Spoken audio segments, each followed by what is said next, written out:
picture this. You wake up, right? You grab your phone off the nightstand, you're squinting against the screen's glare, and you open up your portfolio app. First thing in the morning. First thing. And instantly, your stomach just drops because it is an absolute sea of red. Oh, yeah. The worst feeling. Right. You're down 20%. Then you refresh and it's down 30%. You're literally watching thousands of dollars of your net worth just evaporate in real time. And your heart rate spikes, right? Cortisol is just flooding your system. Exactly. Every single evolutionary instinct in your, primate brain is screaming at you to just hit that sell button and run for the hills. Yeah, it's a literal fight or flight response. It's the physiological response to financial trauma, honestly, and it is incredibly potent. It's completely paralyzing. I mean, we are looking at an asset class that functions essentially like a hyper-caffeinated roller coaster. Yeah, no closing bells here. Right. It's operating 24 hours a day, 7 days a week. There are no circuit breakers to stop the bleeding. None at all. And whether you're a veteran trader running these complex on-chain analytics, or you're just dipping your toes in the water for the first time, navigating that extreme volatility is like the single greatest challenge you're going to face. Absolutely. The psychological aspect is huge. Yeah. And that physiological panic, that overwhelming urge to just flee when the charts are bleeding, is the exact phenomenon we are going to dissect today. Because conventional wisdom tells us that red means danger, right? Red means stop, get out. Exactly. But the source material we are examining today makes a highly compelling, aggressively contrarian argument. It argues that red is actually the only environment where generational wealth is constructed. Okay, let's unpack this, because we are looking at a really fascinating strategy guide that was published back in March of 2026. By the platform Normia Crypto, right? Yeah, exactly, by Normie Crypto. Yeah. And it was penned by an author named Crypto She. It carries this highly provocative title, Red is the New Green, Why Market Downturns Are a Crypto Investor's Secret Weapon. It's a great title. It really is. And the core premise that she outlines, it completely inverts how we are conditioned to view market cycles. Oh, he flips it on its head. Right. The thesis is that the secret to, making it isn't about perfectly timing some sensational headline-grabbing rally. No, not at all. You don't get rich by buying when the asset is on the cover of magazines and everyone is euphoric. Right, like when your Uber driver is giving you token tips. That's not the time. Exactly. The actual engine of wealth creation, according to She, relies entirely on what you do when prices are suppressed. When the volatility has just crushed the tourists. Yes. And when the broader public is completely and utterly bored by the asset class. It is a phenomenal psychological reframe. I mean, She is basically arguing that boredom and fear are not signals to exit. They are the fundamental prerequisites for accumulation. Right. But before an investor can even attempt to leverage that psychological framework, they have to navigate the structural friction of actually acquiring the asset. The plumbing, basically. Exactly. You cannot exploit a macroeconomic downturn if you don't have the plumbing in place to deploy your capital efficiently. Right. So the guide starts with the raw mechanics of access. And, for an audience that follows the space, this debate around onboarding is honestly older than the Genesis block itself. Oh, without a doubt. It's the oldest argument in the book. Yeah. She frames this initial step as building a bridge between the legacy fiat system, so your traditional checking account, the ACH network, the world of reversible transactions, and the finality of the blockchain. And the text lays out the two dominant paths for crossing that bridge, which, honestly, they essentially represent a philosophical fork in the road for any investor. Definitely. So what's the first path? Well, the first path she describes is the centralized exchange, or the CEX. Right. The author specifically points to Coinbase as the archetype here. They refer to it as the easy mode of onboarding. Which is a very apt description. Yeah, and mechanically, we understand why. I mean, you are interacting with a traditional corporate entity. You link a debit card, you pass your KYC verification, and you execute a trade on their internal proprietary order book. Right. The asset isn't really moving on chain yet. Exactly. The exchange is simply updating an IOU on their internal database, basically crediting you with a certain amount of Bitcoin or whatever you purchased. It completely abstracts away all the cryptographic complexity. It mimics the user experience of a legacy brokerage account, like Charles Schwab or Robinhood. Right. But she immediately contrasts this with the second path, And this represents the core ethos of the technology, self-custody wallets. Using MetaMask as the primary view. Yeah, exactly. This is where the training wheels come off. She uses this really specific phrase here, keeping full control over your private keys to truly be your own bank. Yeah, let's drill into the architectural difference there, because I think the colloquial metaphors people use often obscure the reality of the actual risk. Oh, they definitely do. Like, when you use the easy mode of a centralized exchange, it is fundamentally like leaving your money in a hotel safe. Yeah. Or a bank vault, where the bank manager holds the master key, Right, it feels secure, but but you only have a claim to the assets. If the exchange goes bankrupt, gets hacked, or faces regulatory freezing, your access can be revoked instantly. You are just an unsecured creditor. yes, you're trusting a third party. Exactly. Now, when Sheena talks about a self-custody wallet like MetaMask, it's not a vault in your basement. It's an interface that holds a string of cryptographic data, your private key. The literal keys to the kingdom. Right. That key is the only mathematical proof the blockchain recognizes to authorize the movement of funds. If you lose that string of data, there is no centralized database to restore it. That is the critical distinction. In a self-custody model, the protocol does not know your name. It does not care about your password. And it definitely has no customer support division to call when you mess up. No forgot password link. None. It only verifies mathematical signatures. Okay, I understand the mechanics, but I want to push back on the author's framing here a little bit. Sure. If the entire foundational purpose of this asset class, which, remember, was born out of the 2008 financial crisis, is trustless, permissionless, decentralized finance, why is a platform called Normia Crypto validating the use of centralized intermediaries at all? That's a fair question. Right. Doesn't routing your capital through the easy mode of a corporate entity completely defeat the purpose of opting out of the legacy financial system? What's fascinating here is how she navigates the tension between cypherpunk idealism and the pragmatic reality of mass adoption. Okay, how so? Well, you have to consider the psychological leap required for someone transitioning from legacy finance to decentralized networks. It's a massive leap. It is. In the traditional system, we completely outsource our financial security to institutions. The FDIC insures our deposits. Visa reverses our fraudulent charges. We are deeply conditioned to rely on safety nets. Yeah, that's very true. So throwing a new investor directly into full self-custody where a single typo in a recovery phrase or, a sophisticated phishing link can result in the permanent, unrecoverable loss of their entire net worth, it's a massive cognitive burden. It's terrifying, honestly. Exactly. She acknowledges that for the vast majority of market participants, the centralized exchange acts as a necessary airlock. An airlock, I like that. Yeah.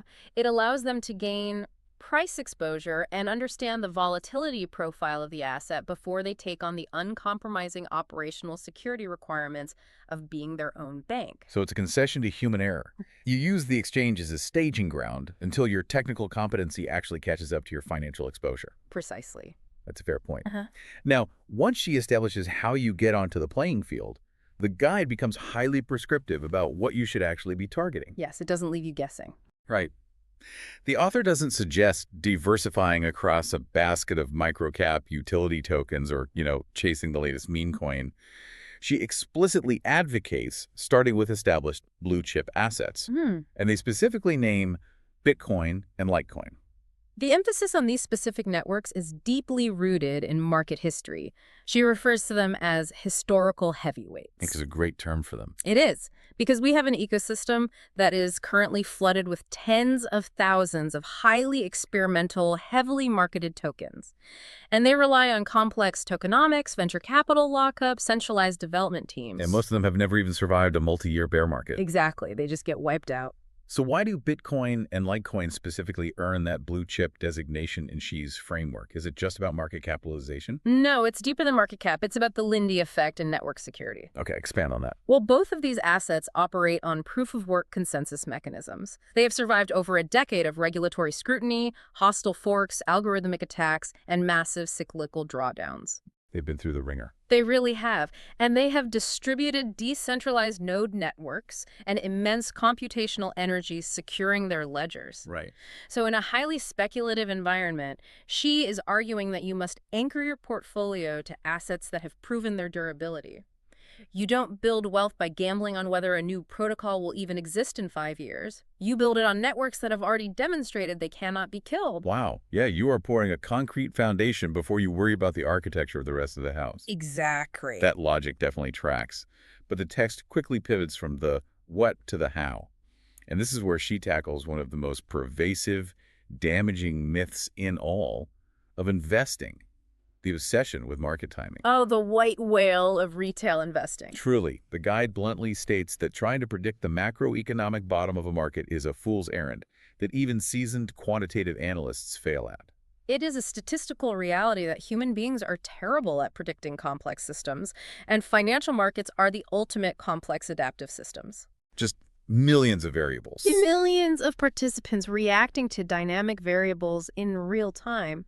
Yet the ego of the retail investor constantly whispers that they can outsmart the market, that they can wait for the absolute perfect penny to deploy their capital. Let me push back on this, though, looking through the lens of traditional equity investing. Okay. Because in the stock market, studies consistently show that lump sum investing mathematically beats dollar cost averaging roughly 2/3 of the time. That's true. The data supports that for equities. Right. The logic there is that markets generally trend upward over long horizons, so getting all your capital in as early as possible yields the highest return. If that's the established mathematical consensus in legacy finance, why is she so aggressively promoting dollar cost averaging for digital assets? Putting in a fixed amount like the guide's example of $50 a week. Yeah, exactly.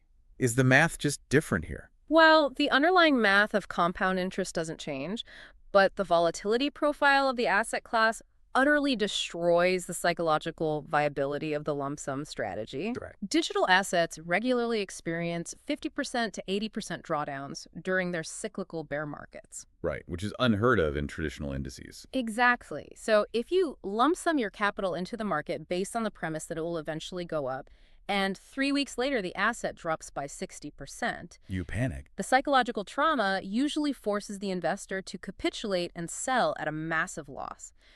She is advocating for DCA not because it mathematically maximizes the absolute peak return in a perfectly rational vacuum, but because it is the only strategy that survives the irrationality of human emotion. So what does this all mean? It means DCA isn't an optimization strategy at all. It's a survival mechanism. That's a perfect way to put it. Let's look at how she breaks down the mechanics of that $50 weekly purchase. When the market is euphoric and prices are artificially inflated, your $50 natively buys less of the underlying asset. Which acts as a built-in algorithmic governor against FOMO, the fear of missing out. When the charts are vertical, social media is screaming at you to leverage your house to buy more.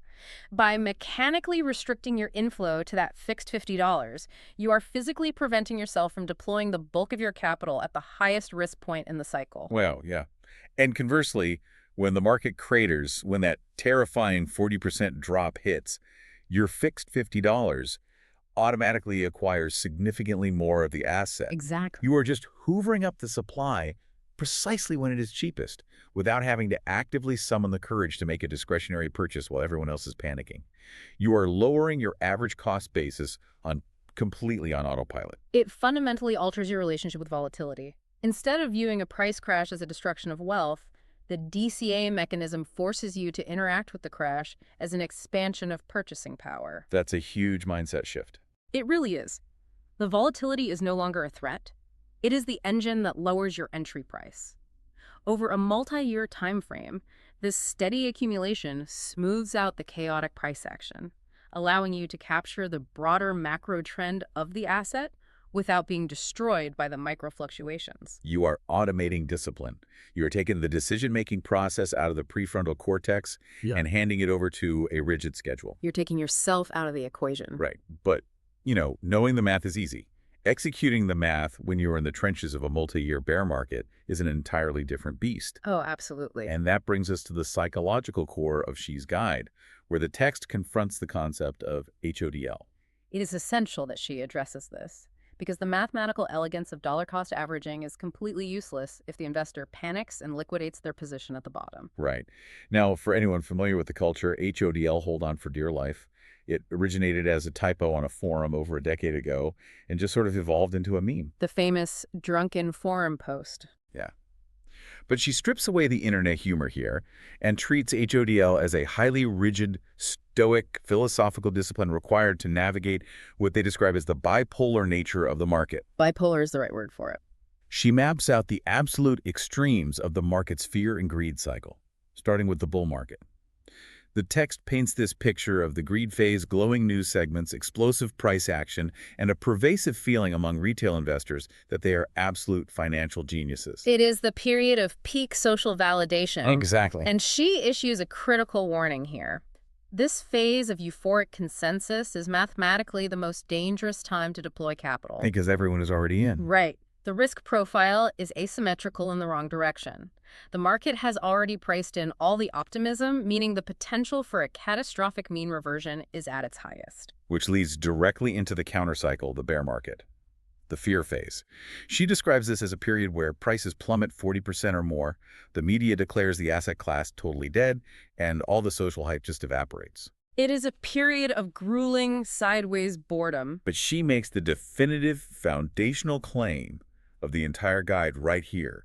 They declare this is exactly where wealth is built. If we connect this to the bigger picture of behavioral economics, we are talking about Kahneman and Tversky's prospect theory. Oh, the loss aversion stuff. Exactly. Human beings feel the psychological pain of financial loss roughly twice as intensely as we feel the joy of an equivalent gain. Twice as intensely. Wow. Yeah. So when an asset drops 40%, it triggers the amygdala. It registers as a literal threat to survival.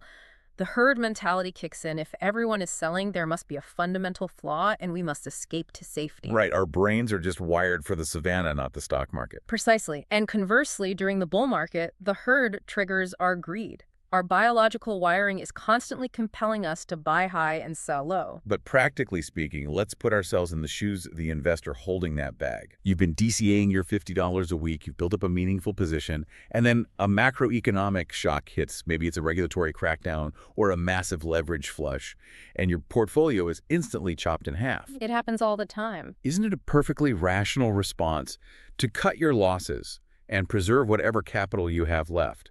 How do you actually maintain this stoic HODL discipline when the data on your screen is telling you that your strategy is completely failing? Because the data on the screen is reflecting current sentiment, not fundamental value. Oh, interesting distinction. She addresses this directly with what the text calls a reality check. The author explicitly acknowledges that the vast majority of people will sell when they are scared. They just can't handle it. Right.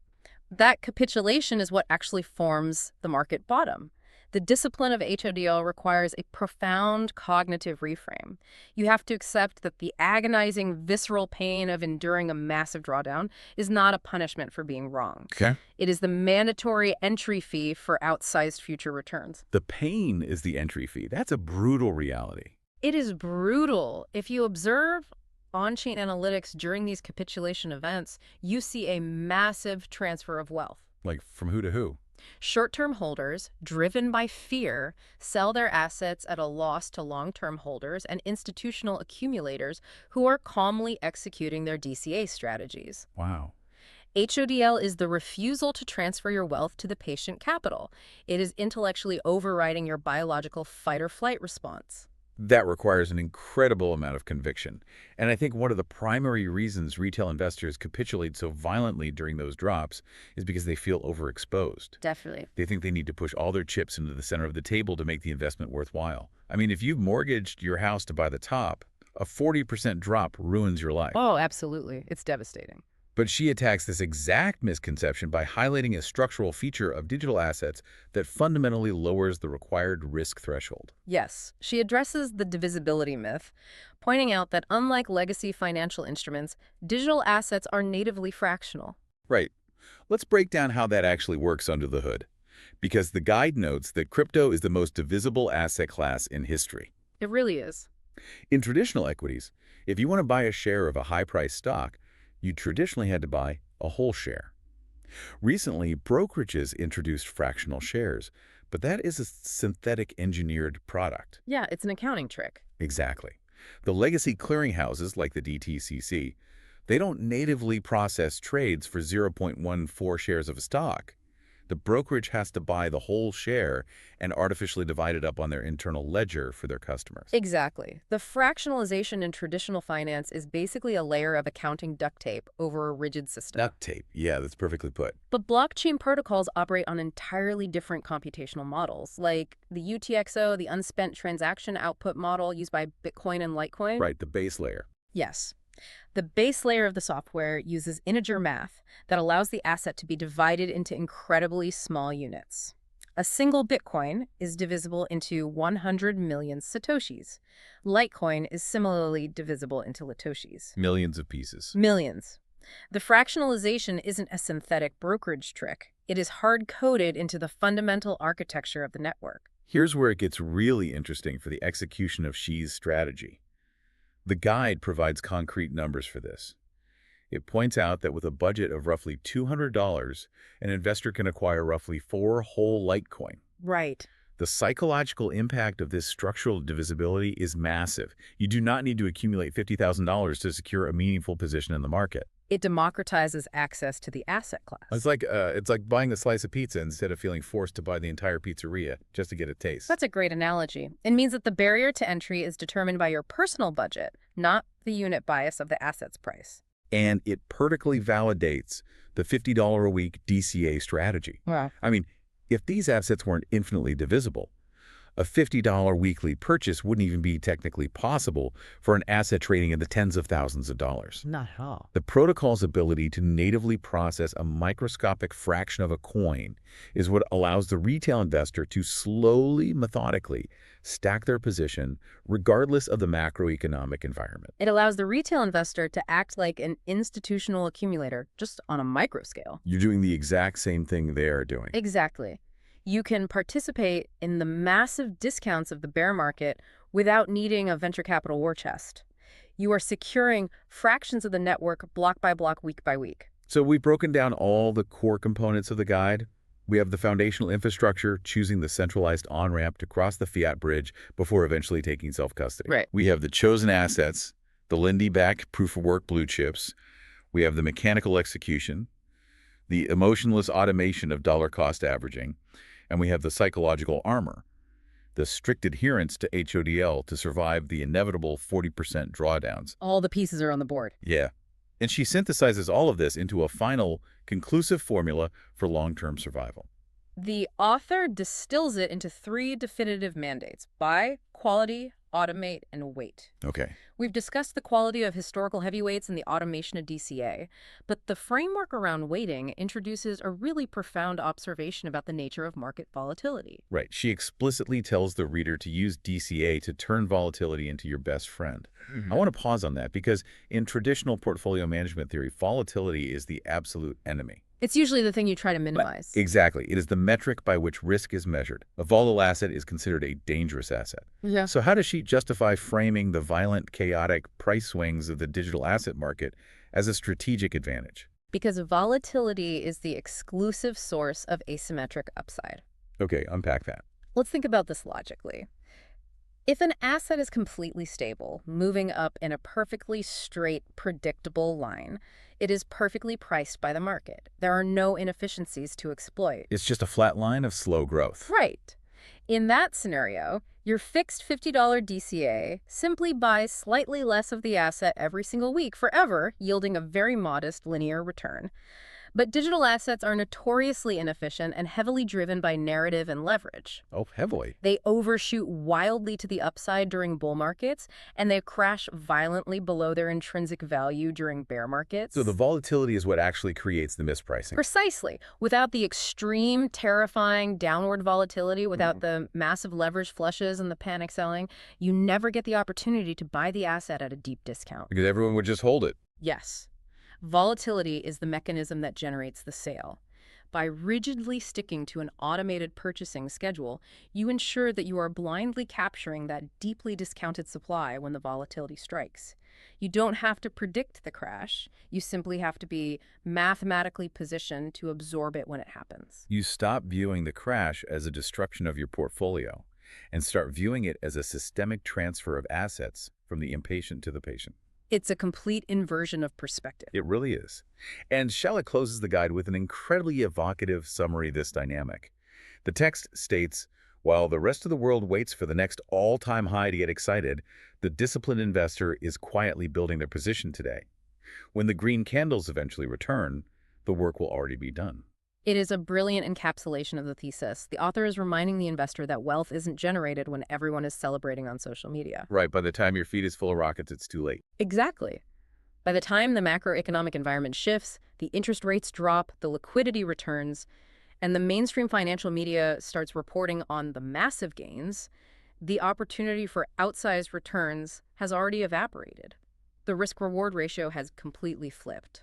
If you wait for the validation of the crowd, you are literally providing exit liquidity for the people who were accumulating during the silence. You're paying them out. Yeah. But if you follow Xi's framework, you spend the grueling, boring, terrifying months of the bear market doing the heavy lifting. Your bridge is built, your DCA is firing every week, you're capturing fractions of the network at depressed valuations, and you are ignoring the noise. I'm just waiting. Right. And when the cycle inevitably turns and the euphoric green candles light up the charts, you aren't scrambling to figure out how to open an exchange account. You are already fully positioned. You simply sit back and watch the mathematical inevitability of your discipline play out. It is a robust, battle-tested framework for surviving one of the most hostile financial environments on the planet. It utilizes protocol architecture, mathematical automation, and Stoic philosophy to counteract the deepest flaws in human psychology. That's an incredible breakdown of the mechanics of wealth creation.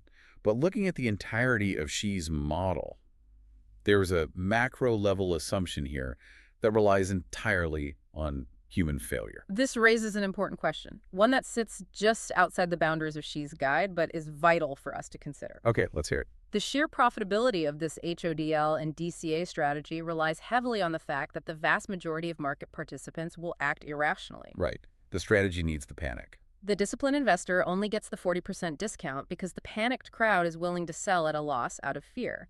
And the disciplined investor only sees exponential gains because the euphoric crowd is willing to overpay at the top out of greed. The strategy generates alpha by harvesting the emotional mistakes of others. It's a zero-sum transfer of wealth driven by emotional asymmetry. Exactly. So what happens to the market structure if this knowledge actually scales? Oh, wow. If guides like this successfully educate the retail market, if everyone sets up their automated $50 buys, if the entire cohort refuses to capitulate during the drawdowns, and if everyone stops FOMO buying the blow-off tops, does the historical cycle of fear and greed fundamentally flatten out? If everyone is patient, no one is impatient to buy from. Right. Does the hypervolatility that creates these massive wealth generation opportunities cease to exist in an efficient, highly educated market? Or is the biological reality of loss aversion and greed so deeply encoded into our neurochemistry that no amount of mathematical strategy will ever truly override the madness of crowds? Are we front-running human nature, or are we just hoping human nature never evolves? Exactly. That is a profound question to chew on as we wrap up today's deep dive. Thank you for joining us on this exploration of the psychology, the architecture, and the raw mathematics of market cycles. We hope this unpacking of Normia Crypto's guide helps you look at the chaos of the charts with a new perspective. Stay patient out there. Until next time, stay disciplined, trust the math, and remember when the screen looks the scariest, red just might be your new green.